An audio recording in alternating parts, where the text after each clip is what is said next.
नमस्कार बच्चों, मैं हूं आपका विशाल भाटी। स्वागत करता हूं O2N डिजिटल एजुकेशन में। और आज मैं दोबारा से लेके आया हूं फिजिक्स का ही क्लास 11th का चैप्टर नंबर 2, जिसका नाम है motion in a straight line.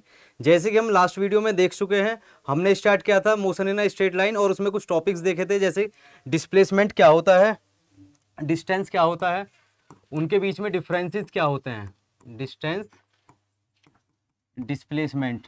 दूसरा देखा था हमने स्पीड और वेलोसिटी क्या होते हैं और इनके बीच में डिफरेंसेस क्या होते हैं। इसके साथ ही हमने ये भी देखा कि स्केलर क्वांटिटीज कौन सी होती है और वेक्टर क्वांटिटीज कौन सी होती है। ठीक है, स्केलर क्वांटिटी और वेक्टर क्वांटिटीज में डिफरेंस देखा था कि जिनके पास क्या होता है मैग्नीट्यूड, उनको बोलते हैं हम स्केलर क्वांटिटी, जैसे कि स्पीड और डिस्टेंस। जिनके पास मैग्नीट्यूड के साथ क्या हो, डायरेक्शन हो, उन क्वांटिटीज को क्या बोलते हैं हम वेलोसिटी, डिस्प्लेसमेंट जैसे जैसे उनको बोलते हैं हम वेक्टर क्वांटिटीज। ठीक है, आज जो हम स्टार्ट करेंगे सबसे पहले वो है एक्सेलरेशन। अब एक्सेलरेशन हम अगर बात करें हम, तो एक्सेलरेशन क्या होता है, ये एक वेलोसिटी का ही पार्ट होता है कि पर यूनिट टाइम के साथ वेलोसिटी में कितना चेंज आ रहा है, उसी को हम क्या बोलेंगे, एक्सेलरेशन बोलेंगे। स्टार्ट करते हैं एक्सेलरेशन।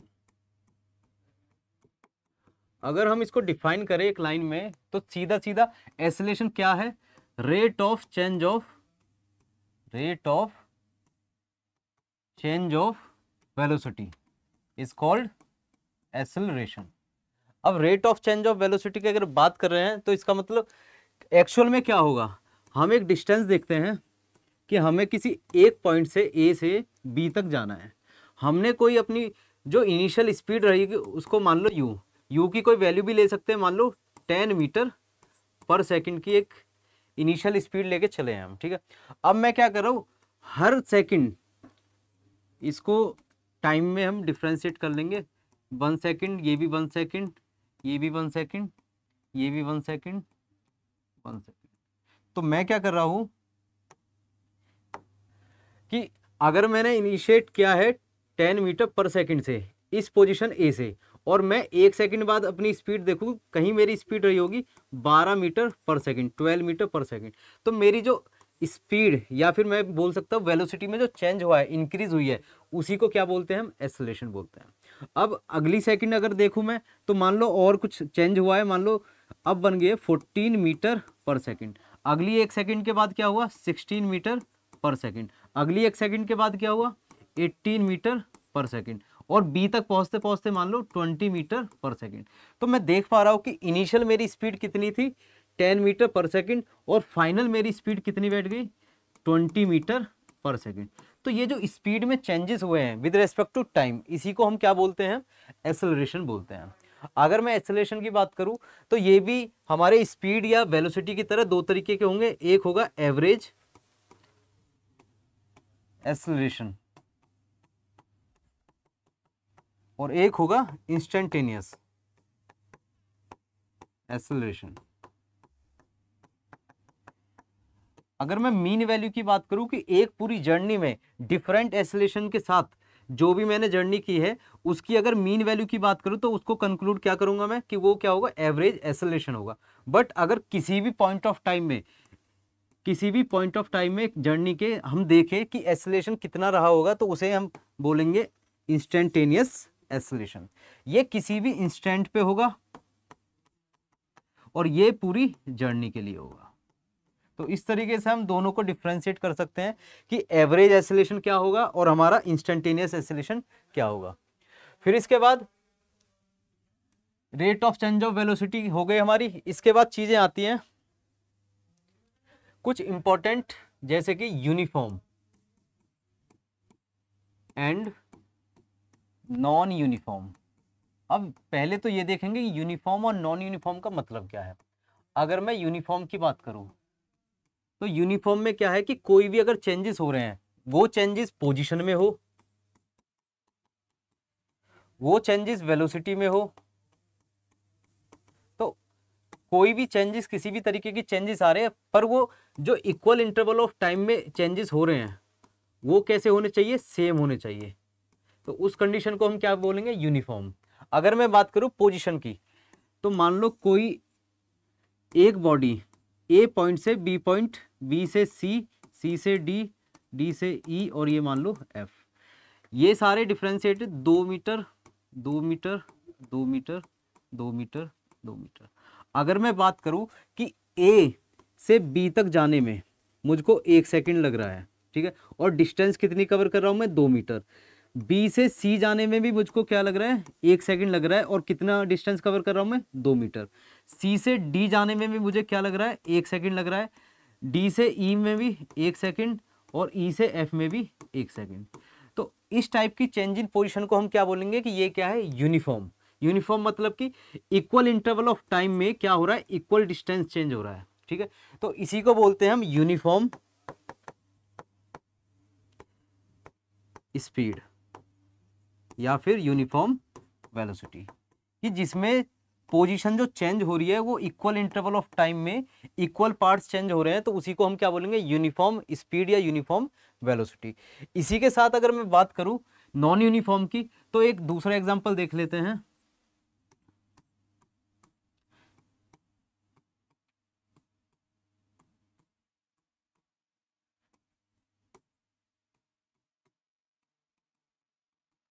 अब इसमें क्या देखूंगा मैं कि अगर मैं ए से बी जा रहा हूं तो मान लो मुझे 1 सेकंड लग रहे हैं, बी से सी जाने में मुझे लगे 3 सेकंड, सी से डी जाने में मुझे लगे 5 सेकंड, ठीक है, डी से ई जाने में मुझे लगे 2 सेकंड, ई से एफ जाने में मुझे लगे 4 सेकंड। तो मैं क्या देख पा रहा हूं कि जितना मुझे 1 सेकंड ए से बी जाने में जितनी मैंने डिस्टेंस कवर करी है, उतनी डिस्टेंस कवर करने के लिए मुझे 3 सेकंड लग रहे हैं। तो अगर मैं डिस्टेंसेस की बात करूं, 1 सेकंड में मैं स्टार्टिंग में 2 मीटर ट्रेवल कराऊं, 3 सेकंड में कितना ट्रेवल कराऊं मैं, 2 मीटर। अगर यहां से मैं 1 सेकंड की वैल्यू निकालूं 1 सेकंड की, तो ये आएगा 2/3 मीटर, जो कि 1 मीटर से भी कम है। तो इसमें क्या हो रहा है कि अगर मैं गैप्स देखूं, सारी डिस्टेंसेस के गैप देखूं, तो वो अनइक्वल टाइम पीरियड में कवर हो रहे हैं, ठीक है। इसको ही हम क्या बोलते हैं, नॉन यूनिफॉर्म स्पीड या नॉन यूनिफॉर्म वेलोसिटी। कि अगर मैं इक्वल इंटरवल ऑफ टाइम में अनइक्वल डिस्टेंसेस कवर कर रहा हूं, तो उसी को मैं क्या कंक्लूड करूंगा कि ये क्या है, नॉन यूनिफॉर्म स्पीड या नॉन यूनिफॉर्म वेलोसिटी। इसी के साथ फिर एक नई चीज आती है, यूनिफॉर्म एक्सेलरेशन। जैसे हमने देखा है यूनिफॉर्म स्पीड या यूनिफॉर्म वेलोसिटी, ऐसे ही हम बात करेंगे यूनिफॉर्म एक्सेलरेशन की। और यहां पे देख लेते हैं non uniform acceleration.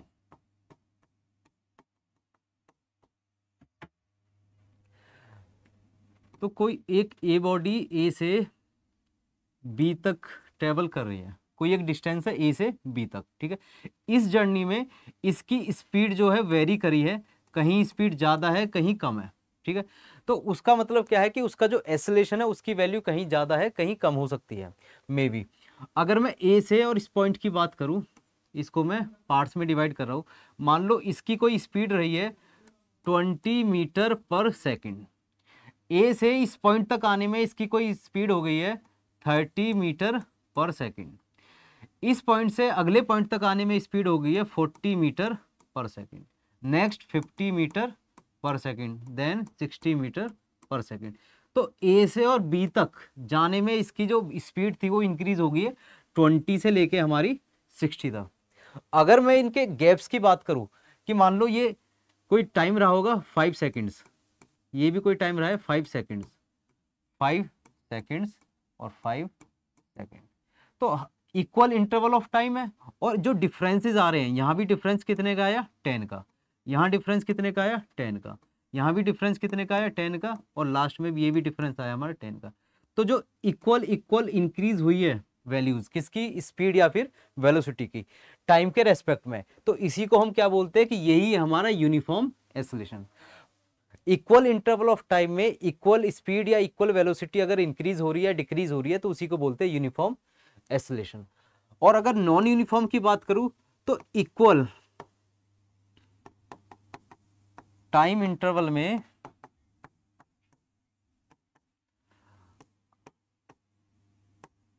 Unequal speed या फिर वेलोसिटी इंक्रीज हो रही हो या फिर डिक्रीज हो रही हो, तो उसको क्या बोल देंगे हम, नॉन यूनिफॉर्म एसिलेशन। ठीक है, तो ये हो गए हमारे दो टाइप के एसिलेशन, यूनिफॉर्म एसिलेशन और नॉन यूनिफॉर्म एसिलेशन। एक चीज और है कि एसिलेशन की वैल्यू पॉजिटिव हो सकती है, नेगेटिव हो सकती है और जीरो हो सकती है। ये कौन चीज डिसाइड करेगी कि इसकी वैल्यू पॉजिटिव, नेगेटिव और जीरो होगी? ये डिसाइड करेगा कि किसी भी बॉडी की वेलोसिटी कितनी रही होगी, उसकी वेलोसिटी पॉजिटिव, नेगेटिव, जीरो कैसी रही है, वही चीज क्या डिसाइड करेगी कि उसका एसिलेशन क्या होगा, पॉजिटिव होगा, नेगेटिव होगा या फिर जीरो होगा। अगर मैं पॉजिटिव एसिलेशन की बात करूं तो इसका मतलब क्या है कि किसी की स्पीड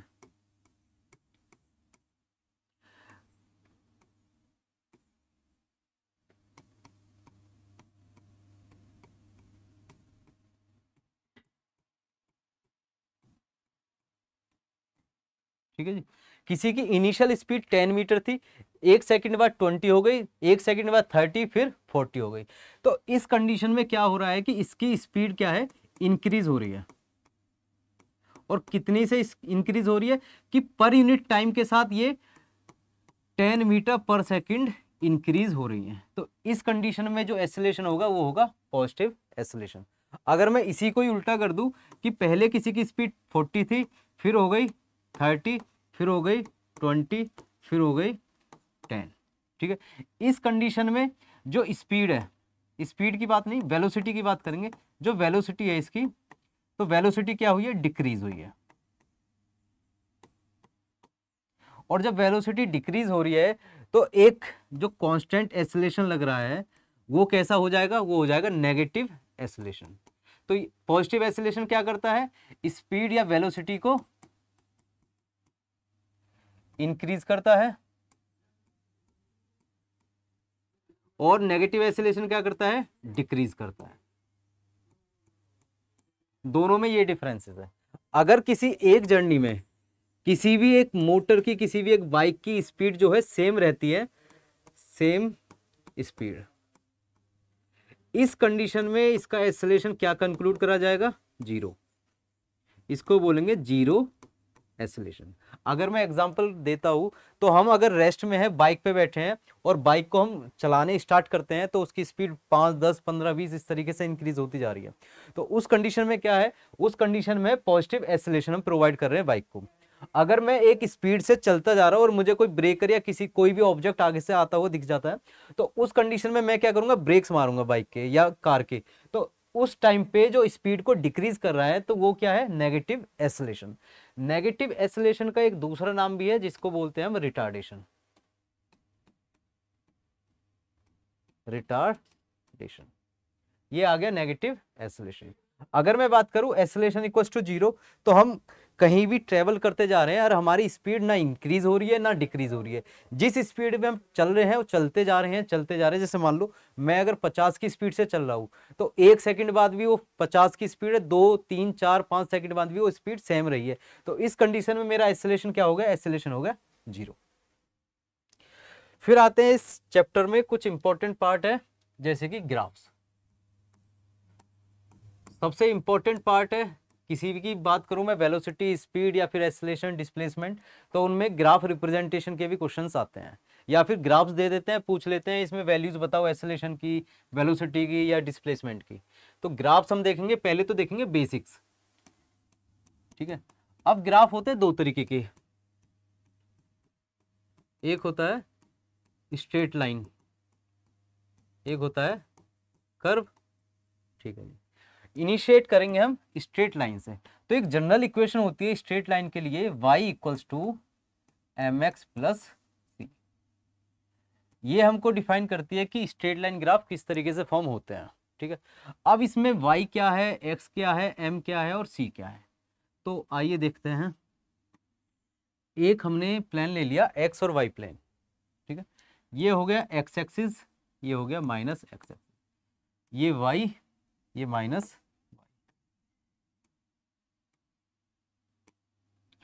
x और y की अगर बात करूं तो x और y क्या है, ये है वेरिएबल्स जिनकी वैल्यू चेंज होती रहेगी। ठीक है जी, इसके बाद अगर c की बात करूं तो इसको बोलते हैं हम इंटरसेप्ट। इंटरसेप्ट क्या होता है? इंटरसेप्ट होता है कि जैसे मान लो कोई एक एग्जांपल लेते हैं हम, एक ट्रैक है, ठीक है, इस ट्रैक पे दो स्टूडेंट्स हैं, वो दौड़ने जा रहे हैं, ठीक है। एक की इनिशियल पोजीशन क्या है? एक की इनिशियल पोजीशन है ए, दूसरे की इनिशियल पोजीशन क्या है? दूसरे की इनिशियल पोजीशन है बी। तो अगर ये ट्रेवल करता है तो ये यहां से ट्रेवल करेगा, यहां से पूरा एक राउंड पूरा करके और यहां तक आएगा, ठीक है। और अगर मैं ए की बात करूं तो ए क्या करेगा?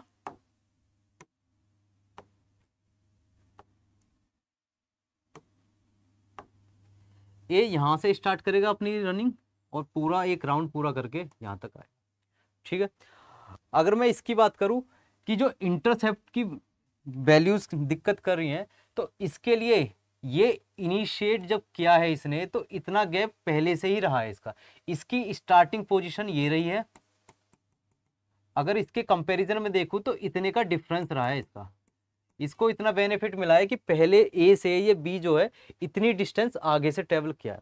तो उसकी इनिशियल पोजीशन को ही हम क्या बोलेंगे? इंटरसेप्ट। कि कोई भी ग्राफ स्टार्ट हुआ है तो उसकी कोई इनिशियल वैल्यू रही होगी कि ग्राफ इनिशिएट कहां से हो रहा है, उसी को क्या बोलते हैं हम? इंटरसेप्ट बोलेंगे। फिर अगर बात करूं मैं एम की, एम क्या होगा? एम होगा स्लोप। अब ये स्लोप क्या होता है? स्लोप की जो वैल्यू होती है ये होती है रेशियो। रेशियो क्या होता है?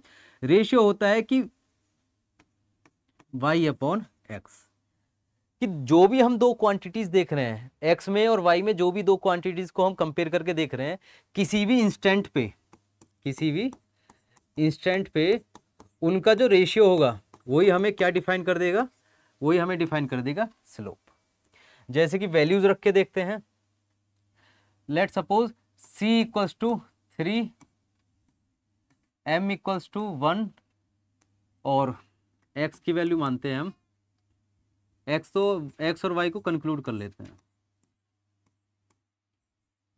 अगर c की वैल्यू 3 है, ठीक है, तो y equals to X plus 3, ये इक्वेशन बनी है। अगर मैं x की वैल्यू लेता हूँ 1 तो y की वैल्यू क्या बनेगी मेरी? 4। x की वैल्यू ली मैंने 2, y की वैल्यू बनी 5। x की वैल्यू ली मैंने 0 तो y की वैल्यू क्या बनी मेरी? 3। इस कंडीशन में जब ग्राफ क्रिएट करेंगे तो x की वैल्यू क्या है? 1,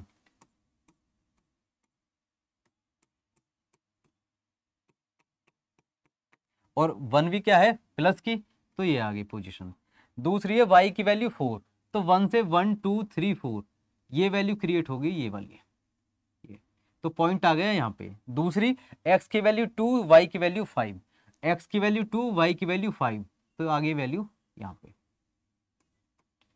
तीसरी वैल्यू है x की वैल्यू 0, y की वैल्यू 3, x की वैल्यू 0 यहाँ पे, y की वैल्यू 3 यहाँ पे।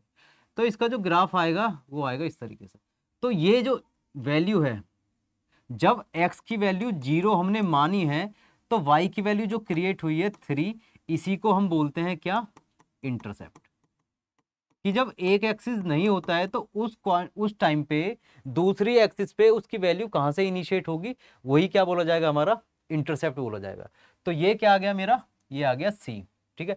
एम की अगर बात करूं किसी भी पॉइंट ऑफ टाइम, ये जैसे मान लो ये है, तो इस कंडीशन में जो x और y का रेशियो है, जैसे कि y इक्वल्स टू 3 है, x इक्वल्स टू 1, तो यही क्या बोला जाएगा मेरा? ये बोला जाएगा स्लोप। स्ट्रेट लाइन में जो स्लोप होता है वो होता है कांस्टेंट, क्योंकि स्ट्रेट लाइन है, हर पॉइंट पे उसका जो स्लोप होगा वो ना इंक्रीज होगा ना डिक्रीज होगा, तो इसे क्या बोलेंगे हम? कि ये है कांस्टेंट स्लोप। इसके कुछ ग्राफ्स देख लेते हैं।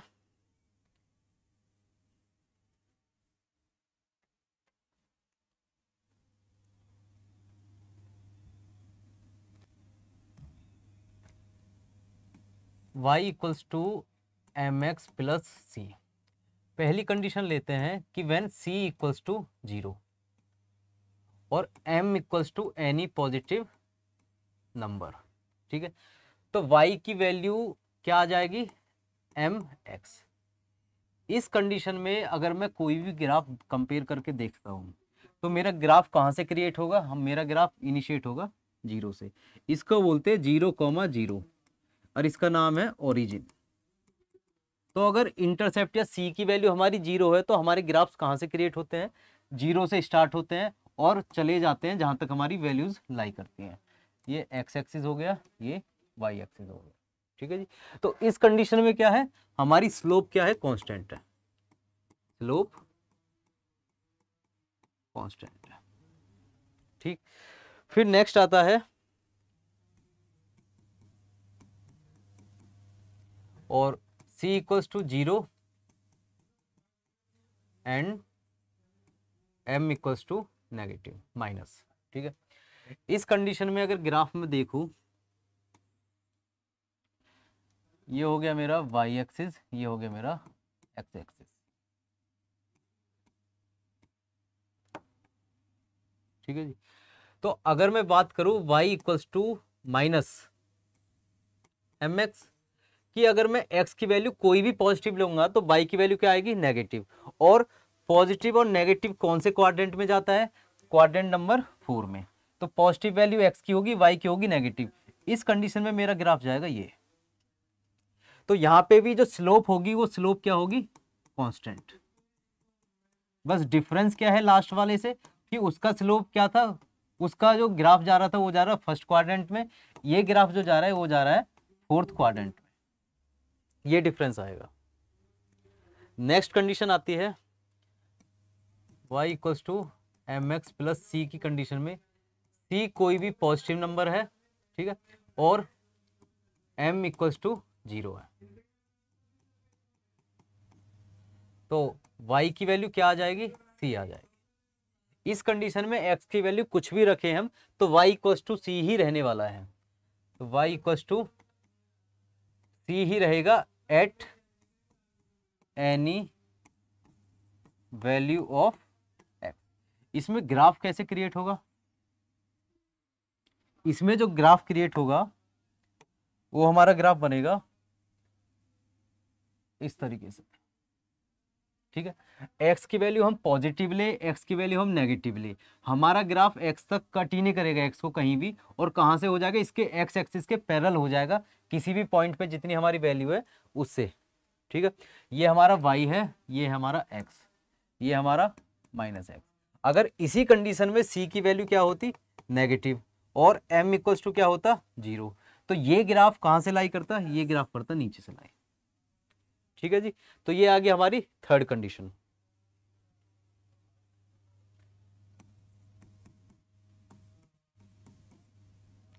अब क्या देखेंगे, m की वैल्यू भी कोई पॉजिटिव नंबर हो गया, c की वैल्यू भी कोई पॉजिटिव नंबर हो गया, ठीक है। तो y इक्वल्स टू सीधा सीधा एम एक्स प्लस सी क्रिएट हो जाएगा। ये कंडीशन कौन सी है, ये है 4। इसका जो ग्राफ बनेगा, इसका ग्राफ बनेगा हमेशा इस तरीके से, ठीक है। ये जो वैल्यू है ये बोली जाएगी c, और कहां तक करेगा, जहां तक कि हम y और x की वैल्यू निकालते जाएंगे।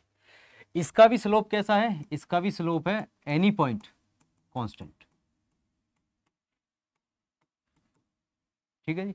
अगर इसी में मैं क्या कर देता हूं कि y की value y equals to M X plus C के लिए m की वैल्यू कर देता हूं नेगेटिव और c की वैल्यू कर देता हूं पॉजिटिव। तो c की वैल्यू पॉजिटिव है, m की वैल्यू नेगेटिव है, m की वैल्यू नेगेटिव का मतलब स्लोप डिक्रीज में जाएगा, तो स्लोप चला जाएगा हमारा इस तरह, ठीक है जी। तो ये आगे एक नई कंडीशन, इसी का ही पार्ट मान लेंगे, इसको मान लेंगे फाइव, कि m की वैल्यू क्या है नेगेटिव, c की वैल्यू क्या है हमारी पॉजिटिव। तो c यहाँ पे पॉजिटिव है, m की वैल्यू नेगेटिव, मतलब ये स्लोप क्या है, डिक्रीजिंग नेगेटिव आ रहा है। ये भी वैल्यू हमारी कांस्टेंट रहेगी स्लोप की, ये नेगेटिव स्लोप के लिए है। नेक्स्ट कंडीशन बनती है y equals to M X plus C के लिए m मेरा आ गया नेगेटिव और c भी क्या आ गया, नेगेटिव, ठीक है। तो y इक्वल्स टू बन जाएगा माइनस एम एक्स माइनस सी, कि अगर मैं x की वैल्यू, ये x ये y, x की वैल्यू अगर पॉजिटिव भी ले रहा हूं तो पहले तो 0 ले, 0 पे क्या हो जाएगा, माइनस सी, फिर 1 ले तो माइनस माइनस ये भी आएगा नेगेटिव, फिर 2 ले तो भी क्या आएगा नेगेटिव। तो इस कंडीशन में जो ग्राफ्स बनेंगे मेरे वो कहाँ से बनेंगे, 0 x equals to 0 y equals to A, तो ये आ गया मेरा, ये आ गया सी जो कि क्या है नेगेटिव सी। तो यहाँ से ग्राफ स्टार्ट हो जाएगा ये, ठीक है। ये स्लोप क्या है, कांस्टेंट स्लोप है, ठीक है जी। ये आ गई स्लोप कांस्टेंट जिसकी वैल्यू क्या है नेगेटिव है। तो इस कंडीशन के लिए ग्राफ क्रिएट हो जाएगा ये वाला, ठीक है। अब कुछ अलग कॉन्सेप्ट देखते हैं, किसके लिए, कर्व्स के लिए, ठीक है। इसमें क्या होता है, अगर मैं बात करता हूं y is directly proportional to x, इस कंडीशन में जो ग्राफ्स क्रिएट होते हैं वो होते हैं कि y की वैल्यू अगर मैं बढ़ा रहा हूं और x की वैल्यू बढ़ा रहा हूं तो उनका ग्राफ लीनियर में चला जाता है, ठीक है। y is directly proportional to x, अगर x को इंक्रीज करा तो y भी क्या हुआ इंक्रीज, अगर मैंने x को डिक्रीज करा तो y भी क्या हुआ डिक्रीज। तो इसके लिए ग्राफ आ गया मेरा स्ट्रेट, ठीक है। बट अगर मैं इसको कर देता हूं y is directly proportional to x square, ठीक है। तो इसके लिए क्या है कि अगर मैं x की एक वैल्यू बढ़ा रहा हूं तो y की उसका स्क्वायर हो जाएगी, ठीक है। x की 2 वैल्यू बढ़ा रहा हूं तो y का क्या है उसका स्क्वायर हो जाएगी, जो भी वैल्यू मैं जितनी बढ़ाऊंगा x की, y की वैल्यू उसी वैल्यू की x के स्क्वायर होती चली जाएगी। इस कंडीशन में जो ग्राफ क्रिएट होगा मेरा, ठीक है, इस कंडीशन में ग्राफ जो क्रिएट होगा तो वो नॉर्मल स्ट्रेट लाइन से क्या करेगा, वो थोड़ा y की तरफ कर्व कर जाएगा। ये है वैल्यू किसकी, ये है y is directly proportional to X square, ये ग्राफ आ गया y is directly proportional to X square, ये ग्राफ था मेरा y is directly proportional to x। अब एक नई चीज आती है कि y square is directly proportional to x होगा तो मेरी क्या इक्वेशन बनेगी। इस कंडीशन में अगर मैं x की वैल्यू या जो भी वैल्यू पुट कर रहा हूं तो वो क्या है y की वैल्यू में वो अंडर रूट में आ जाएगी, मतलब कि कम वैल्यू होती चली जाएगी। इस कंडीशन में इसका जो ग्राफ आना है वो आना है इस तरीके से, ठीक है। ये किसका ग्राफ है, ये ग्राफ है y square is directly proportional to, ये आ गया, ठीक है जी। अब अगर मैं बात करूं इनके स्लोप्स की तो इसका स्लोप क्या है, इसका स्लोप है कांस्टेंट, इसका स्लोप और इसका स्लोप वेरिएबल है। अब क्या वेरिएबल में भी क्या होगा, पॉजिटिव होगा नेगेटिव होगा कि क्या होगा, ठीक है। तो मैं बात करता हूं पहले इस ग्राफ की जिसमें है इस तरीके का स्लोप, ठीक है। अगर मैं किसी भी पॉइंट पे किसी भी इंस्टेंट पे इसके स्लोप की बात करूं, इस पे ये रहा, ठीक है। तो ये स्लोप मुझे क्या बताएगा कि इस पॉइंट पे इसकी स्लोप की कितनी वैल्यू रही होगी। तो मैं क्या करूंगा, इस पॉइंट पे एक टेंजेंट ड्रॉ कर लूंगा ये, ठीक है।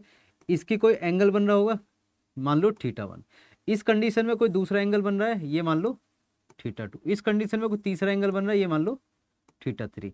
तो θ1 θ2 θ3, इसमें बड़ा एंगल कौन सा है। तो जैसे जैसे मैं वैल्यूज को बढ़ाता जा रहा हूं तो इससे क्या क्रिएट हो रहा है, इससे क्या है एंगल में भी इंक्रीज हो रहा है, एंगल की वैल्यू भी इंक्रीज होती जा रही है। तो θ3 is greater than θ2 is greater than θ1।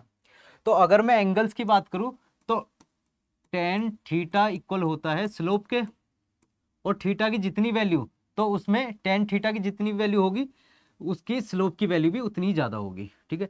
θ3 is greater than θ2, तो tan θ3 is greater than tan θ1, और tan θ, ये 2 आएगा, 2 इज ग्रेटर देन tan θ1, ठीक है। तो इसका मतलब ये है जिसका एंगल ज्यादा उसका स्लोप भी क्या होगा ज्यादा होगा। तो इस कंडीशन में ये जो स्लोप जा रहा है ये जा रहा है इंक्रीजिंग स्लोप। कैसा स्लोप होगा, इंक्रीजिंग स्लोप।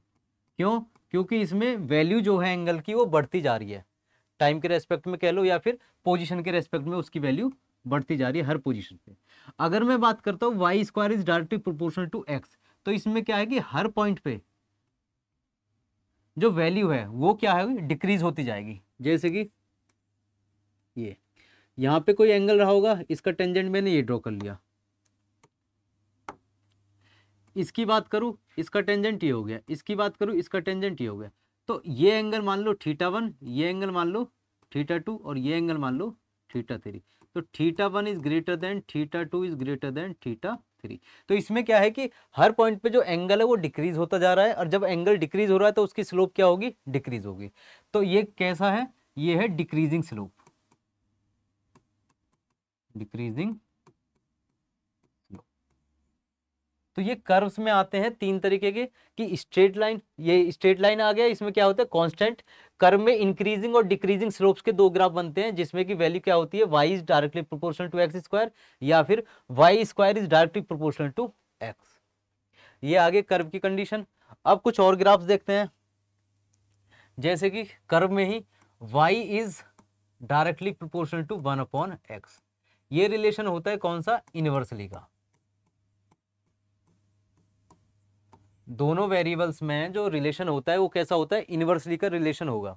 अब इनवर्सली का रिलेशन हो गया तो इसका मतलब क्या बैठेगा ग्राफ में, ये है x, ये बैठा। अगर मैं इस कंडीशन में x की वैल्यू को क्या कर रहा हूँ, इंक्रीज, तो y की वैल्यू क्या हो रही है, y की वैल्यू होगी डिक्रीज, क्योंकि 1/x जितना भी होगा वो टोटल वैल्यू क्या है, कम हो जाएगी। जितनी x की बड़ी वैल्यू होगी ये पूरा फ्रैक्शन क्या हो जाएगा, छोटा हो जाएगा, और y की वैल्यू क्या हो, छोटी हो जाएगी। तो जैसे जैसे मैं x की वैल्यू को इंक्रीज करूंगा तो y की वैल्यू क्या है, अपने आप डिक्रीज होती चली जाएगी। तो इस कंडीशन में जो ग्राफ आते हैं वो आते हैं इस तरीके के कर्व, ठीक है जी। तो ये कर्व क्या बताते हैं हमें, कि ये बताते हैं इनवर्स रिलेशन है। किसी भी दो क्वांटिटीज का रिलेशन क्या है, इनवर्स का रिलेशन है। इसी के साथ एक नई क्वांटिटी और होती है, y is inversely proportional to X square, ठीक है। इसके और इसके ग्राफ्स में डिफरेंसेस क्या होते हैं, सिर्फ इस कर्व का डिफरेंस होता है। ये वैल्यू किसके लिए है, ये वैल्यू है y is directly proportional to 1/x। और अगर मैं बात करूं इसकी, y is directly proportional to 1/x square, तो इसके ग्राफ का जो स्टीपनेस है वो होगा ज्यादा, मतलब ये ज्यादा डीप तक जाएगा, ये कम डीप है। y is inversely proportional to X square, ये आ गया इसका। और इस कंडीशन में जो स्लोप्स हैं वो स्लोप कैसे हैं, इन स्लोप को बोलते हैं हम डिक्रीजिंग। क्या बोलते हैं, डिक्रीजिंग स्लोप बोलते हैं, दोनों कंडीशन में, ठीक है। इसमें स्टिफनेस कम है, इसमें स्टिफनेस ज्यादा है, मतलब ये ज्यादा क्लोज आएगा ओरिजिन के, ये थोड़ा दूर रहेगा ओरिजिन से। तो ये ग्राफ्स कौन से आगे, कर्व में ग्राफ्स आगे, जो हमें देखने को मिल जाएंगे बेसिकली किसी भी एग्जाम्पल में, ठीक है। अब एक चीज और है, ये तो हो गए ग्राफ्स, हमारे एक्सेलेरेशन हो गया। इसके बाद आता है नया टॉपिक, वो है फ्री फॉल।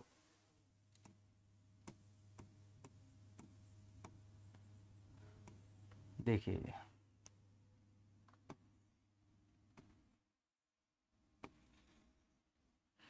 ये कोई बिल्डिंग है, ठीक है। हमने क्या करा, बिल्डिंग के ऊपर खड़े हुए और वहां से एक बॉल को, ठीक है, एक बॉल को क्या करा, सिर्फ छोड़ दिया है वहां पे। ऐसा नहीं है कि फेंक दे, किसी इनिशियल स्पीड से अगर हम फेंक रहे हैं तो उसको क्या बोलेंगे हम, थ्रो। अगर कोई इनिशियल स्पीड उसकी रही होगी, इनिशियल स्पीड या वेलोसिटी जो होगी, ठीक है, तो उसको हम बोलते हैं थ्रो। पर हम अगर उसको छोड़ देते हैं, उसको ड्रॉप कर देते हैं, क्या करेंगे हम, ड्रॉप करेंगे। किसी भी बॉल को हम क्या कर रहे हैं, ड्रॉप कर रहे हैं, ठीक है, बिना किसी स्पीड दिए, तो उसकी स्पीड को हम एज्यूम करते हैं या मानते हैं कितना, 0, कि उसकी इनिशियल स्पीड कितनी रहेगी, 0 मीटर पर सेकेंड। तब उस कंडीशन को बोलते हैं हम ड्रॉप। और इसी को हम साइंस की लैंग्वेज में क्या बोलते हैं, फ्री फॉल, जिसमें कि किसी भी अदर चीज का कोई इन्फ्लुएंस नहीं है, सिर्फ किसका है, ग्रेविटी का इन्फ्लुएंस है। ग्रेविटी से क्या करेगी, अपने तरफ अट्रैक्ट करके इसे अर्थ के सरफेस तक ले आएगी, ठीक है। इसमें जो एक्सेलरेशन लगा है उसे बोलते हैं acceleration due to gravity, acceleration due to gravity, जिसकी वैल्यू होती है g। g equals to basically हम मानते हैं 9.8 मीटर पर सेकंड स्क्वायर, या फिर कुछ क्वेश्चंस में हम इसको 10 मीटर पर सेकंड स्क्वायर भी एज्यूम करते हैं, ठीक है जी। अब कुछ न्यूटन्स के फॉर्मूले हैं, जैसे कि h equals to U T plus half AT square second. First है हमारा v equals to U plus AT। Third है हमारा V square minus U square equals to 2as। ये in general straight line motion में काम करते हैं तीनों फॉर्मूले। पर अगर हम फ्री फॉल की कंडीशन देखें तो इसमें जो एसिलेशन होता है इसको हम डिस्प्लेस कर देते हैं, किससे रिप्लेस कर देंगे हम, जी से, एसिलेशन ड्यू टू ग्रेविटी। इस जी की वैल्यू अगर मैं बात करूं, कोई भी मोशन ऊपर से नीचे हो रहा है तो जी की वैल्यू क्या कंक्लूड करते हैं हम, पॉजिटिव जी। पर अगर हम एंटी ग्रेविटी किसी को थ्रो कर रहे हैं, मतलब कि नीचे से ऊपर की तरफ किसी को थ्रो कर रहे हैं, तो उसमें जी की वैल्यू हमारी क्या आएगी, नेगेटिव आएगी। ठीक है, तो ये तीनों फॉर्मूले हमारे मैनिपुलेट होकर क्या वैल्यूज क्रिएट कर देंगे। ये फॉर्मूला बन जाएगा v equals to U plus G T. ये फॉर्मूला बन जाएगा s equals to U T plus half G T square. V square minus U square equals to 2g s। ठीक है, ये तीनों फॉर्मूले हो गए मैनिपुलेट इस बेसिस पे, एसिलेशन ड्यू टू ग्रेविटी के बेसिस पे, और ये आएंगे फ्री फॉल की कंडीशंस में। ठीक है, अब कुछ और चीजें, अगर हम नीचे से किसी ऑब्जेक्ट को ऊपर फेंक रहे हैं तो यहाँ पे जो जी की वैल्यू है पॉजिटिव है, ये नेगेटिव बन जाएगी, ये जी की वैल्यू भी पॉजिटिव की नेगेटिव बन जाएगी, और ये भी नेगेटिव हो जाएगी। तो तीनों फॉर्मुलेज को अगर मैं लिखूँ एंटी ग्रेविटी के रिलेशन में, तो v equals to U minus G T, S equals to U T minus half G T square, और V square minus U square equals to minus 2gs। ये कंडीशन आ गई हमारी फ्री फॉल की। अब इस चैप्टर में बेसिकली सारे topics हो चुके हैं, एक इंपॉर्टेंट पार्ट और बचा है जिसको बोलते हैं relative velocity.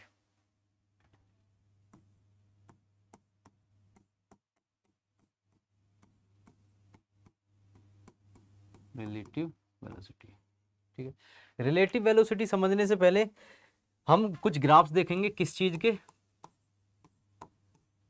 Distance time graph, velocity time graph, acceleration time graph. ठीक है, सबसे पहले डिस्टेंस या फिर बोलेंगे हम डिस्प्लेसमेंट टाइम ग्राफ। तो एक एक्सिस होता है एक्स एक्सिस, एक होता है वाई एक्सिस। ठीक है, हमें एक टाइम पे दो क्वांटिटीज लेनी होती है, और दो क्वांटिटीज को हम इस तरीके से प्लेस करते हैं, एक्स एक्सिस पे या वाई एक्सिस पे। उन दो क्वांटिटीज में एक तो होगी डिपेंडेंट, एक होगी इंडिपेंडेंट। अब इनमें डिफरेंस क्या है,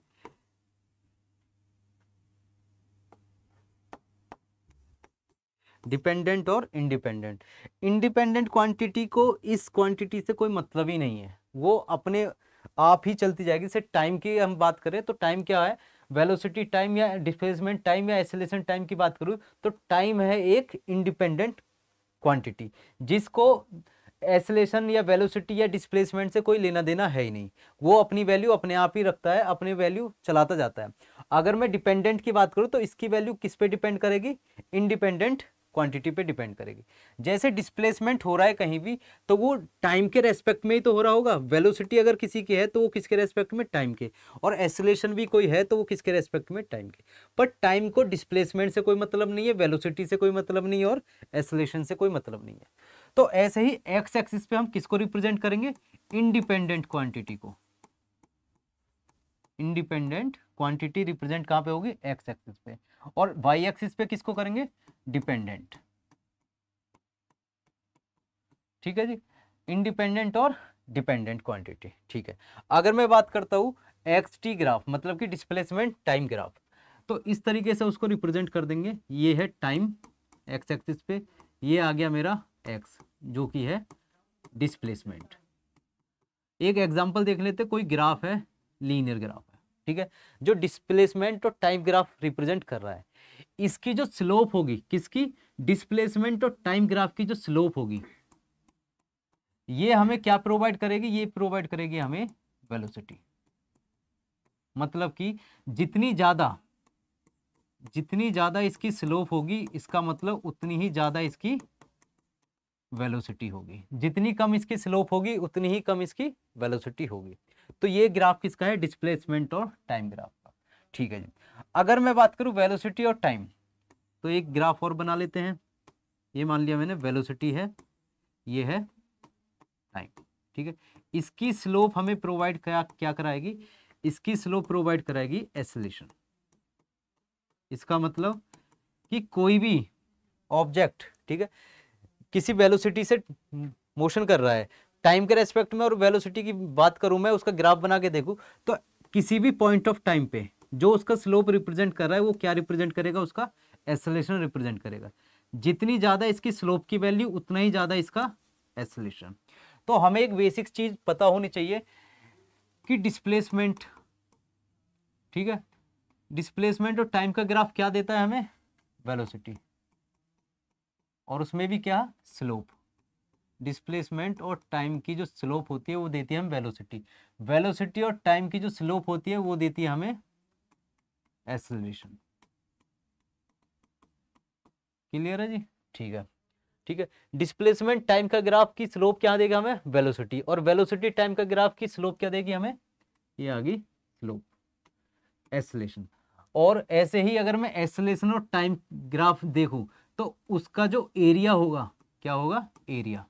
एरिया कौन सा एरिया होता है, अगर मैं एक कोई ग्राफ बना रहा हूं तो उसमें ये वैल्यू है, इसके अंडर जितनी भी ये रीजन आ रहा है, जो एरिया आ रहा है, इसी को बोलेंगे एरिया ऑफ ग्राफ, ठीक है। एक्सेलरेशन और टाइम का जो ग्राफ होता है उसका एरिया मुझे प्रोवाइड करता है वेलोसिटी। सेम कंडीशन वेलोसिटी और टाइम का जो ग्राफ होता है उसका एरिया मुझे प्रोवाइड करता है डिस्प्लेसमेंट। तो ये रिलेशन होते हैं आपस में, किसी भी ग्राफ के बेसिस पे हम एक्सेलरेशन से वेलोसिटी या वेलोसिटी से हम डिस्प्लेसमेंट निकाल सकते हैं, ठीक है। हम बात कर रहे थे किसकी, हम बात कर रहे थे रिलेटिव वेलोसिटी की,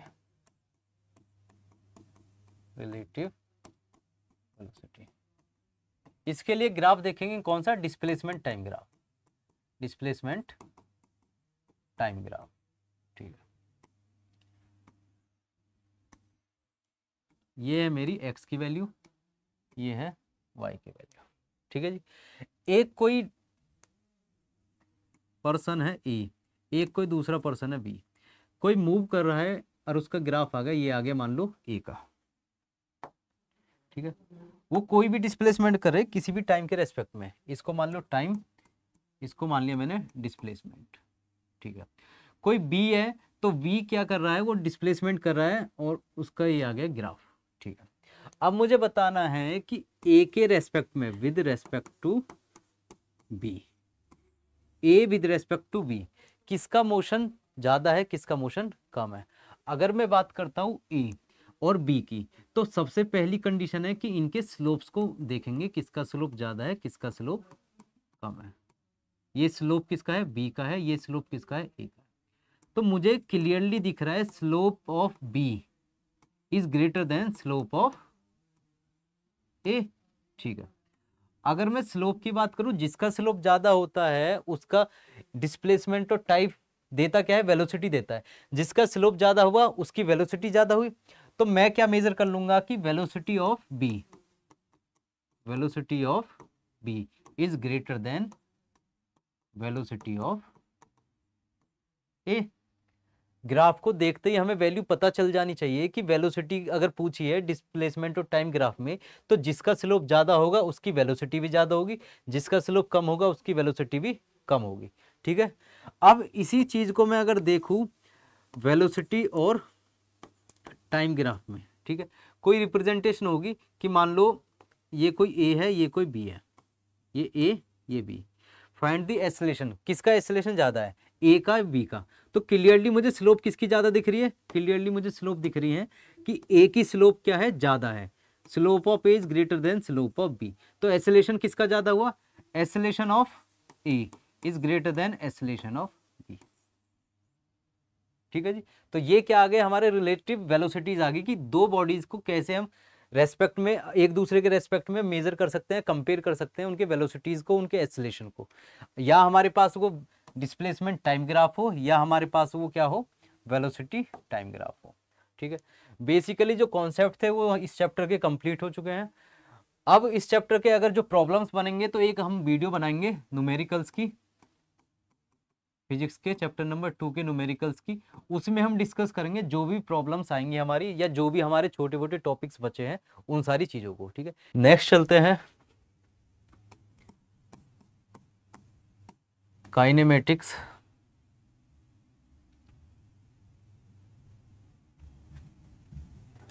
काइनेमेटिक इक्वेशंस पे।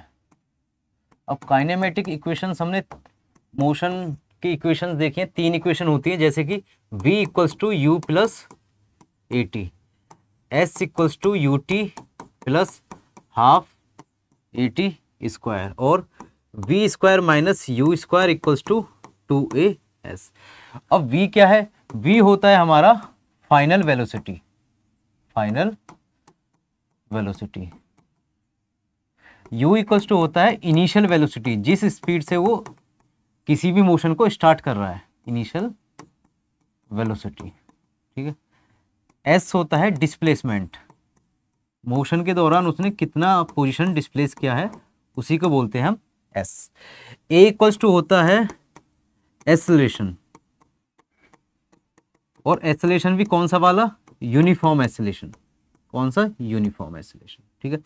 t की बात करें तो t होता है टाइम पीरियड, टाइम पीरियड, जिस टाइम पीरियड में पूरा मोशन कंप्लीट हुआ है, ठीक है।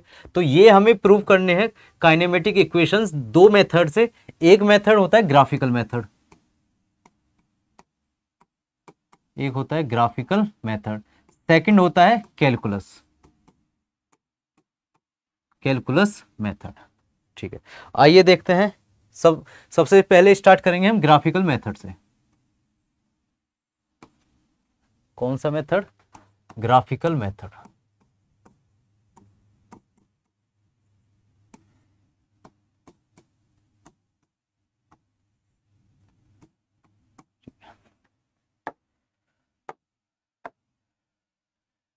इस एक्सिस को अगर देखते हैं, इस पे मानते हैं हम टाइम को, इसको मानेंगे कि वेलोसिटी आएगी वाई एक्सिस पे, ठीक है।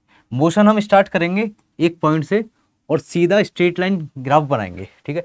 स्ट्रेट लाइन ग्राफ बनाने का पर्पस ये है हमारा कि इसमें क्या है? एक्सेलेरेशन, एक्सेलेरेशन की वैल्यू क्या है? कांस्टेंट है, यूनिफॉर्म एक्सेलेरेशन होगा, ठीक। जहां से हमने अपना मोशन स्टार्ट किया है, इसको बोलेंगे हम इनिशियल वेलोसिटी, जिसको रिप्रेजेंट करेंगे हम यू से। फाइनल जो मोशन पहुंचा है जिस स्पीड में, उसको बोलेंगे हम फाइनल, मतलब कि v, फाइनल वेलोसिटी। इस फाइनल वेलोसिटी को अटेंड करने में जितना टाइम लगा है, इसको बोलेंगे हम t, इस पॉइंट को बोल देंगे t, या इसको रिप्रेजेंट कर सकते हैं हम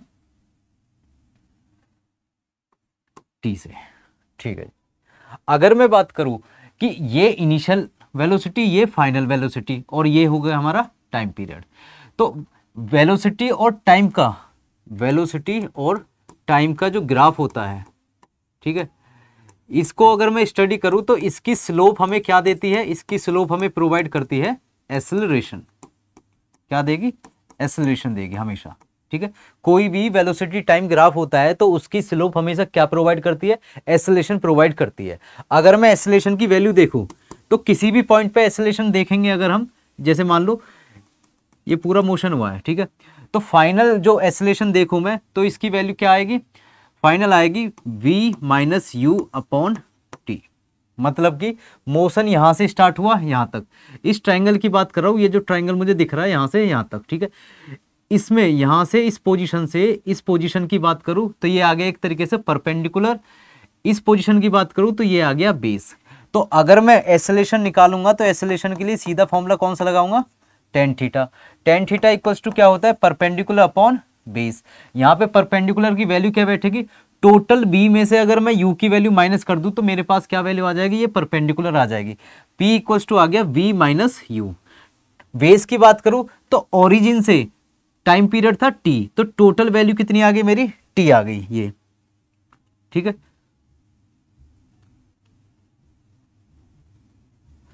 तो इसको रिप्रेजेंट कर दूंगा मैं कैपिटल टी से। जब इसे मैं सिंप्लीफाई करूंगा तो मेरे पास वैल्यू बन जाएगी v minus U equals to A T, या फिर v equals to U plus A T. ये आ गया मेरा फर्स्ट इक्वेशन। कौन सी equation? First equation of motion, first equation of motion, ठीक है। तो ग्राफिकली मेथड से हमने क्या देखा कि अगर हम वीटी ग्राफ की स्लोप निकालते हैं तो हमारे पास एक्सेलरेशन आ जाता है, और यही हमें क्या प्रोवाइड कर देगा? एक फर्स्ट इक्वेशन ऑफ मोशन को प्रोवाइड कर देगा, अगर इसे हम फॉर्मूले को मैनिपुलेट कर लें, ठीक है। सेकंड है, सेकंड पार्ट देखते हैं इसी ग्राफ के बेसिस पे।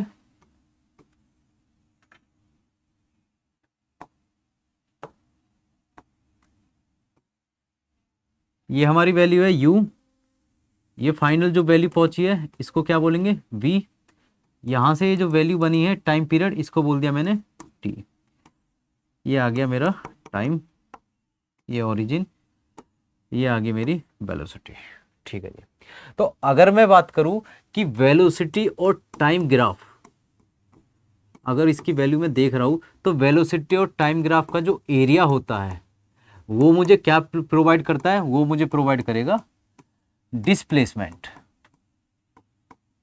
क्या प्रोवाइड करेगा, डिस्प्लेसमेंट। कहीं भी अगर वेलोसिटी और टाइम का ग्राफ दे रखा है तो उसका एरिया जो होगा वो मुझे हमेशा क्या प्रोवाइड करता है, डिस्प्लेसमेंट प्रोवाइड करता है। तो अगर मैं इसकी वैल्यू की बात करूं तो एक तो यहाँ पे क्या बन रहा है, एक तो बन रहा है यहाँ पे ट्राइंगल, इसकी वैल्यू, इसके नाम रखते हैं ये ए, ये बी, ये सी, ये डी, ये ओ।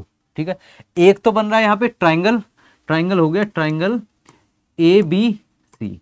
सेकंड क्या बन रहा है यहाँ पे, एक क्वाड्रिलेटर बन रहा है, मतलब कि रेक्टेंगल बन रहा है, रेक्टेंगल। रेक्टेंगल कौन कौन सा बन रहा है, ए सी डी ओ, ए सी डी ओ। तो अगर मैं ट्राइंगल और रेक्टेंगल के दोनों के एरिया को प्लस करता हूं तो मुझे किसकी वैल्यू प्रोवाइड होगी, डिस्प्लेसमेंट की वैल्यू प्रोवाइड हो जाएगी। ठीक है, तो मैं निकालता हूं डिस्प्लेसमेंट, डिस्प्लेसमेंट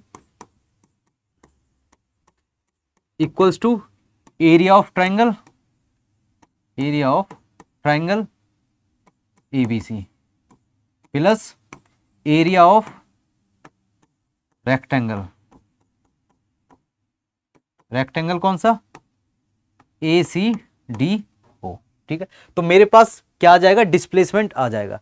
अब मैं डिस्प्लेसमेंट की अगर वैल्यू लूं तो मैं लूंगा x माइनस एक्सओ। अब x क्या है, x है final displacement, final position, xo है इनिशियल पोजीशन। तो इनका डिफरेंस ही मुझे क्या बताता है, इनका डिफरेंस ही मुझे बताता है कि कितना डिस्प्लेसमेंट हुआ है। इनिशियल पोजीशन और फाइनल पोजीशन का डिफरेंस ही मुझे क्या बताएगा कि कितना डिस्प्लेसमेंट हुआ है। तो x minus X O equals to आ जाएगा area of triangle ABC. Area of triangle ABC होता है हाफ इंटू बेस। बेस कितना बैठेगा, बेस बैठेगा मेरा o से लेकर t तक, मतलब कि टाइम, ये आ गया t। ठीक है, उसके बाद o से t तक आ गया। फिर उसके बाद आता है परपेंडिकुलर, परपेंडिकुलर बैठेगा मेरा v minus you, v minus you, ये वैल्यू आ गई मेरे पास। ठीक है, ये तो हो गया ट्राइंगल का एरिया। फिर अगर रेक्टेंगल के एरिया की बात करूं तो लेंथ इंटू ब्रेथ। ठीक है, ये आ गया half into base into height. Length की बात करूं तो इसमें वैल्यूज जो मेरी बनेंगी वो बनेंगी t मल्टीप्लाई u, ये वैल्यूज मेरी आएंगी। तो ये आ गया area of rectangle equals to t multiply u। इसको अगर मैं सिंप्लीफाई करूं तो v माइनस यू की वैल्यू पुट करता हूं मैं फर्स्ट इक्वेशन से, यहां से। तो v माइनस यू की वैल्यू कितनी है, 80। तो इसको मैं पुट करूंगा इस इक्वेशन में, तो v minus U equals to क्या आ गया, 80। तो इसकी वैल्यू आ गई हाफ इंटू टी इंटू 80। ठीक है, ये आ गया x माइनस एक्सओ। फिर आता है t और u को मल्टीप्लाई करा तो बन गया ut। ठीक है, तो यही इक्वेशन सिंप्लीफाई होके क्या आ जाएगी मेरी कि x minus X O equals to ut plus half 80 square. ये इक्वेशन आ गई मेरी सेकंड। ठीक है, सेकंड इक्वेशन ऑफ मोशन। तो x माइनस एक्सओ को मैंने रिप्रेजेंट कर दिया s से, तो s इक्वल्स टू आ गया ut plus half 80 square. Second equation of motion हो गई प्रूफ ग्राफिकल मेथड से। ठीक है, अब थर्ड इक्वेशन पे आते हैं। अगेन ग्राफ देखेंगे।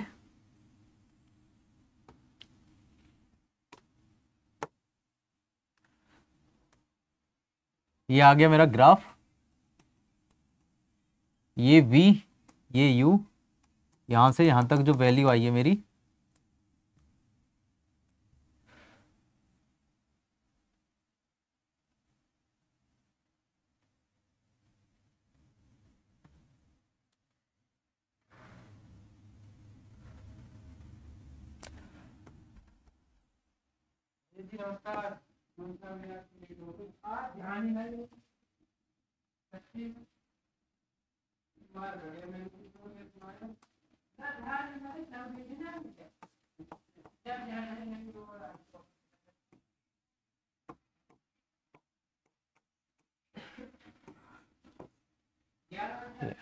ठीक है, तो दोबारा से हम क्या देखेंगे, हम देखेंगे थर्ड इक्वेशन ऑफ मोशन देखने जा रहे हैं। तो इसे हम किस तरीके से निकालेंगे, VT graph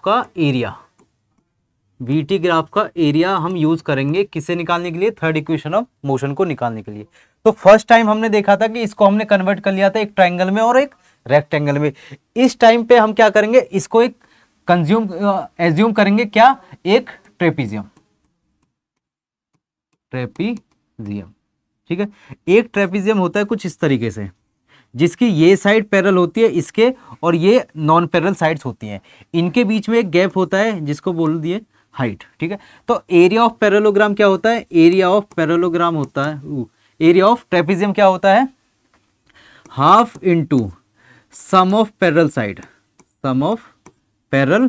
sides into distance between them, मतलब कि हाइट, ठीक है जी। तो ये एरिया हम लगाने जा रहे हैं क्या निकालने के लिए, इसमें डिस्प्लेसमेंट निकालने के लिए। तो वैल्यू पुट करेंगे, displacement x minus X O equals to क्या वैल्यू आई, पोजीशन ऐड करेंगे, ये कितनी है, ये है u, यहां से यहां तक क्या है v, तो u प्लस v, ठीक है। यहां पे आ गया हाफ इनटू, इनके बीच में गैप कितना है, यहां से और यहां तक अगर मैं बात करूं तो ये गैप कितना है, ये है t का, ये आ गया t, ठीक है। तो x minus X O equals to half u plus v into T, ये एक फॉर्मूला बन के आया है x माइनस एक्सो, ठीक है, half u plus v into T. अगर मैं फर्स्ट इक्वेशन ऑफ मोशन देखूं तो फर्स्ट इक्वेशन ऑफ मोशन से अगर मुझे वैल्यू निकालनी है किसकी, t की, तो t की वैल्यू क्या बनेगी, v minus U upon a equals to T. ये वैल्यू निकलेगी टाइम पीरियड की फर्स्ट इक्वेशन ऑफ मोशन के अकॉर्डिंग। इस वैल्यू को पुट करूंगा मैं इस इक्वेशन में, तो t की वैल्यू क्या आ गई,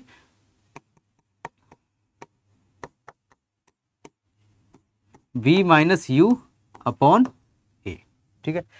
इसको थोड़ा मैनिपुलेट करेंगे, half v plus you v minus U upon a, ये आ गया x माइनस एक्सो की वैल्यू। अगर मैं बात करूं v प्लस यू और v माइनस यू, तो एक फॉर्मूला होता है a प्लस v और a माइनस v, इसकी वैल्यू क्या बनती है, a square minus v square. तो यहां भी सिंप्लीफाई करके मैं क्या लिख दूंगा, v plus you, v minus you को सिंप्लीफाई करके लिख दूंगा half v square minus U square upon a, ठीक है। तो ये फॉर्मूला बन गया मेरा v square minus U square upon 2a, ठीक है। तो x माइनस एक्सो की जो वैल्यू निकली है वो आई है v square minus U square upon 2a। इसको अगर सिंप्लीफाई करना है मुझे, x minus X O equals to V square minus U square upon 2a, तो 2a को लेके जाऊंगा मैं इधर, तो 2a x minus X O equals to V square minus U square. और अगर मैं x माइनस एक्सो को अगेन s मान लेता हूँ तो मेरी वैल्यू बन जाएगी कि V square minus U square equals to 2as। यही क्या बोला जाएगा, यही बोला जाएगा third equation of motion, third equation of motion. तो ये मेथड कौन सा था, ये था ग्राफिकली मेथड, तीनों काइनेमेटिक इक्वेशंस को रिप्रेजेंट करने का, प्रूव करने का। अब जो सेकंड मेथड है वो है कैलकुलस मेथड, आ गया कैलकुलस। इसमें हमें किसी भी ग्राफिकली रिप्रेजेंटेशन की नीड नहीं है। यहां पे हम क्या यूज करेंगे, यहां पे यूज करेंगे हम इंटीग्रेशन का प्रोसेस, ठीक है। तो कैलकुलस मेथड में हम क्या यूज करेंगे, सबसे पहले फर्स्ट इक्वेशन को प्रूव करने जा रहे हैं, तो उसके लिए हमें क्या चाहिए, हमें पता है एक्सेलरेशन इक्वल्स टू क्या होता है, dv अपॉन dt होता है, मतलब कि rate of change of velocity is called acceleration, ठीक है। यहां से हम dt को लेके आएंगे एक्सेलरेशन के पास, तो a into D T equals to D V, ठीक है। तो ये हमने क्या करा, डी टी को डिस्प्लेस कर दिया उसकी पोजीशन से और कहाँ ले आए, ए के मल्टीप्लाई में लेके आ गए। अब मैं क्या करूंगा, इसको इंटीग्रेट करने जा रहा हूँ। इंटीग्रेट किस तरीके से करते हैं, इंटीग्रेट करेंगे कि लोअर लिमिट, मतलब कि इनिशियल कोई उसकी जो वैल्यू रही है और जो फाइनल वैल्यू रही है, इनिशियल से फाइनल तक कितनी वैल्यू रही है उसको इंटीग्रेट करेंगे उस वैल्यू तक, ठीक है। dt को अगर मुझे करना है तो टाइम पीरियड 0 से लेके मान लो टाइम t तक कर रहा हूं मैं, ठीक है। अब a तो क्या है, कांस्टेंट वैल्यू है, ये आ जाएगी बाहर। इंटीग्रेट करने के लिए इसके पास कुछ नहीं तो मानूंगा मैं 1 पॉइंट डॉट dt 0 से t तक। यहाँ पे क्या है, यहाँ भी 1 है, 1 डॉट dv u से v तक, ठीक है। जब मैं इसको इंटीग्रेट करूंगा तो 1 पे कुछ नहीं है, इसको इंटीग्रेट करो किसके रेस्पेक्ट में, टाइम के रेस्पेक्ट में, तो इसकी वैल्यू बनेगी a और ये बन जाएगा t। यहाँ पे क्या बनेगा, यहाँ पे भी वैल्यू सबकी, यहाँ पे 1 है ये और इनकी कोई पावर नहीं है पहले से, तो इसको क्या मान लूंगा v माइनस यू, ठीक है। इसको जब सिंप्लीफाई करा तो ये इक्वेशन बन गई मेरी v minus U equals to A T और v equals to u plus T. यही है हमारी फर्स्ट इक्वेशन ऑफ मोशन। कौन से मेथड से, कैलकुलस मेथड से। अब आते हैं सेकंड, नेक्स्ट करते हैं second equation of motion start. Second equation of motion जो कि हमारी रिप्रेजेंट होती है s equals to U T plus half A T square से। इसे स्टार्ट करने से पहले हम फॉर्मूला यूज करेंगे v equals to D X upon D T, ठीक है। इसको सिंप्लीफाई करने के लिए मैं क्या यूज करूँ, क्या करूंगा, dt को इधर ले आऊंगा, v dt equals to D X. अब करेंगे इंटीग्रेट, ठीक है। तो इंटीग्रेट करने के लिए हम क्या करेंगे, xo से x तक की डिस्टेंस लेंगे, ठीक है। इसको सिंप्लीफाई करेंगे, पहले v की वैल्यू रखते हैं फर्स्ट इक्वेशन से जो कि होती है v equals to U plus A T. ये इक्वेशन हम यूज करेंगे v की जगह, तो u plus A T into D T integrate करने जा रहे हैं equals to D X X. तो dt की मल्टीप्लाई u में भी और dt की मल्टीप्लाई ए टी में भी, तो u into D T plus A T into D T. इस तरीके से इंटीग्रेट करने जा रहे हैं इसको। ये आ गया xo से x dx तक, ठीक है। यहाँ पे जब इसको देखेंगे u इंटू डी टी, तो इसमें वैल्यू क्या है, u क्या है, कांस्टेंट हो गया, यहाँ पे a कांस्टेंट हो गया, तो ये वैल्यूज आ जाएंगी हमारी बाहर। तो u बाहर आ गया, बचा क्या 1 dot D T plus a बाहर आ गया, बचा क्या हमारा t इंटू डी टी 0 से टाइम t तक इक्वल्स टू xo 1 इंटू हमारा dx, ठीक है। इसको इंटीग्रेट करा तो वैल्यू बन गई u इंटू टी। इसको इंटीग्रेट करा तो t तो पहले से ही है, जब इंटीग्रेट करते हैं तो एक पावर ऐड हो जाती है और नीचे क्या हो जाता है 1 प्लस 1, तो ये बन गया टी स्क्वायर अपॉन 2।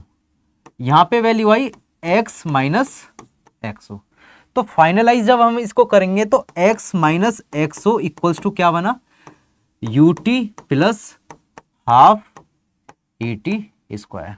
और x माइनस एक्सो को मैं क्या सजेस्ट कर लूंगा, s। तो s इक्वल्स टू बन गया मेरा you T plus half A T square. ये आ गई हमारी सेकेंड इक्वेशन ऑफ मोशन। इसके बाद नेक्स्ट चलते हैं थर्ड इक्वेशन की तरफ। थर्ड इक्वेशन ऑफ मोशन जो कि होती है हमारी v square minus U square equals to 2a, ठीक है। इसे सॉल्व करने के लिए हम फॉर्मूला यूज करेंगे एक्सेलरेशन का। एक्सेलरेशन इक्वल्स टू होता है dv upon dt, rate of change of velocity is called acceleration, ठीक है। तो इसे आगे बढ़ाने के लिए क्या करूंगा, मैं यूज कर लूंगा dx की वैल्यू, न्यूमरेटर में भी और डेनोमिनेटर में भी दोनों जगह मल्टीप्लाई कर दूंगा। अब मैं क्या देख रहा हूं कि dx अपॉन dt होता है, dx upon dt equals to क्या होता है, वेलोसिटी, और dv अपॉन dx कुछ नहीं होता। तो a इक्वल्स टू बन गया मेरा v into dv upon dx, ठीक है। इस कंडीशन में dx को लेके आऊंगा मैं इधर की साइड, तो a इंटू dx बन गया मेरा v इंटू dv। यहां लाके इसको क्या कर देंगे, इंटीग्रेट कर देंगे, ठीक है। यहां xo से लेके x तक और यहां पे u से लेके v तक।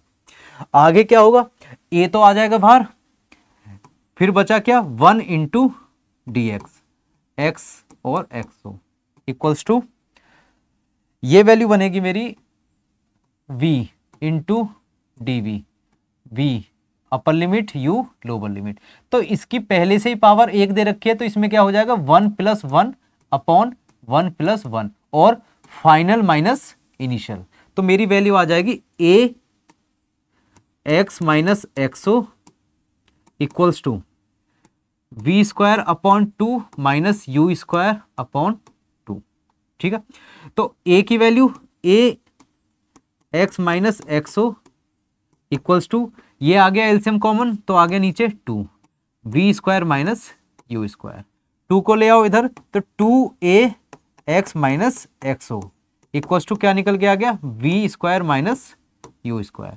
और वही x माइनस एक्सो को क्या सजेस्ट कर लेंगे हम x, तो s 2as इक्वल्स टू बन गया v² माइनस u²। ये इक्वेशन प्रूव हो गई हमारी कौन सी, थर्ड इक्वेशन ऑफ मोशन। तो ये हमारे दोनों मेथड कंप्लीट हो गए, एक तो ग्राफिकल और एक कैलकुलस।